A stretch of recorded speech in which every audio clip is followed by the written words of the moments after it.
As UMass started experiencing national success in the early 90s, Coach Calipari looked to add to an already strong front line that included Lou Rowe.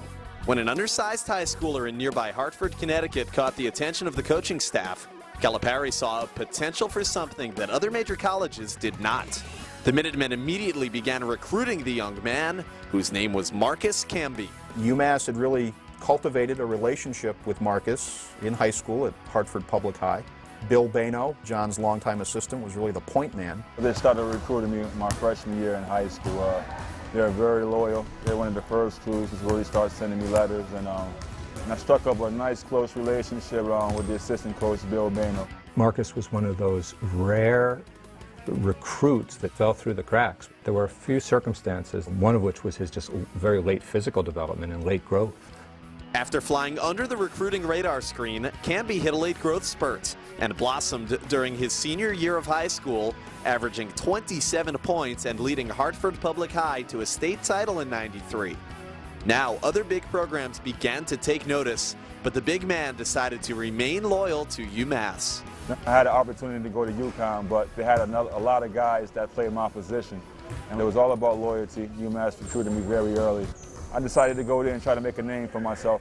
Once you saw him play, he wasn't just a big guy. There was a fluidity to his game. He could handle the ball. He could do things that big men normally can't do. And you knew he was going to be something special, and that UMass was kind of lucky to get him. I was sitting in the stands, Marcus Camby's first game, and I watched all of a sudden a 6'11" kid, freshman, bring the ball up court. And I said to the person I was with, we're seeing something special. And I remember vividly in his first practices as a freshman, seeing Calipari run them through these, what they call suicide, and Camby had never been worked like this before, just trying to not push himself quite that hard, and Calipari would just be on him. That's okay, Marcus, if you just want to be okay, but if you want to be special. He ignited something in Camby. You knew that he was the kind of guy who could help take you to the next level. And they've already reached some pretty high levels even before that. Sure enough, he did that. In '93-94, Camby was the Atlantic 10 Freshman of the Year and set a conference freshman record with 105 blocked shots. He upped his scoring average nearly 4 points a game in his sophomore season and was named an honorable mention All-American in '95 as he teamed with Rowe to bring the Minutemen within a game of the Final Four. He could just do things that some people couldn't do. To put him next to Lou Rowe with everyone else that we had was amazing. And there were certain games that you knew that if Derek threw the ball down to Marcus, then you were just going to win that game. We were a top 20 program without him.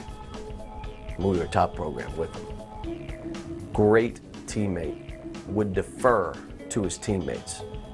Didn't want all the attention. I thought that the leaders on the team were Travieso and Padilla and guys like that. I would see Camby defer to those guys because they were wittier and funnier and said clever things that we wrote down in our notebooks, and Camby didn't really do that.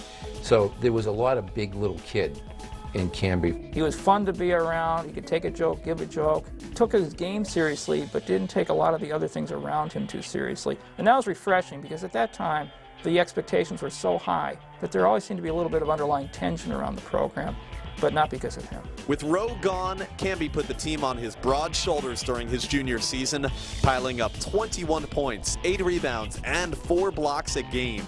He led UMass to its greatest season with 35 victories and won both the Naismith and Wooden Awards as the National Player of the Year. I thought he was pretty special, his timing in terms of shot blocking, and even though he was somewhat limited offensively, he solidified the defense, which allowed for the offense to do what it needed to do. His offensive game really developed through the years at UMass. And in that year, in '95-96, UMass had the National Player of the Year and the National Coach of the Year. It's a pretty remarkable thing. Camby left UMass after 3 seasons for the NBA, where he became the 2nd overall pick in the '96 draft. The Toronto Raptors select Marcus Camby from the University of Massachusetts. I left because of hardship. My mom was working 2 jobs to support me and my 2 sisters, so it was time for me to step up and be a man in my household. And once the scouts and my representatives told me I had a chance of being 1 or 2 pick, I felt it was a no-brainer. And I left at an all-time high. I just led my team to the Final Four. I was the consensus player of the year, and I thought there was nothing else I can really do besides win a national championship, but The risks definitely outweighed a lot. It's always good to have somebody out there from your school who you can pull for. So I've always pulled for him and spent time with him over the years. We're connected because of our school. I still pull for him, and I always will. He was just a freak of nature. I mean, how many Marcus Cambys come along in a lifetime for your school? We've had one. We've never had anyone like him in 100 years of UMass basketball. I'm glad we got Marcus and UConn didn't.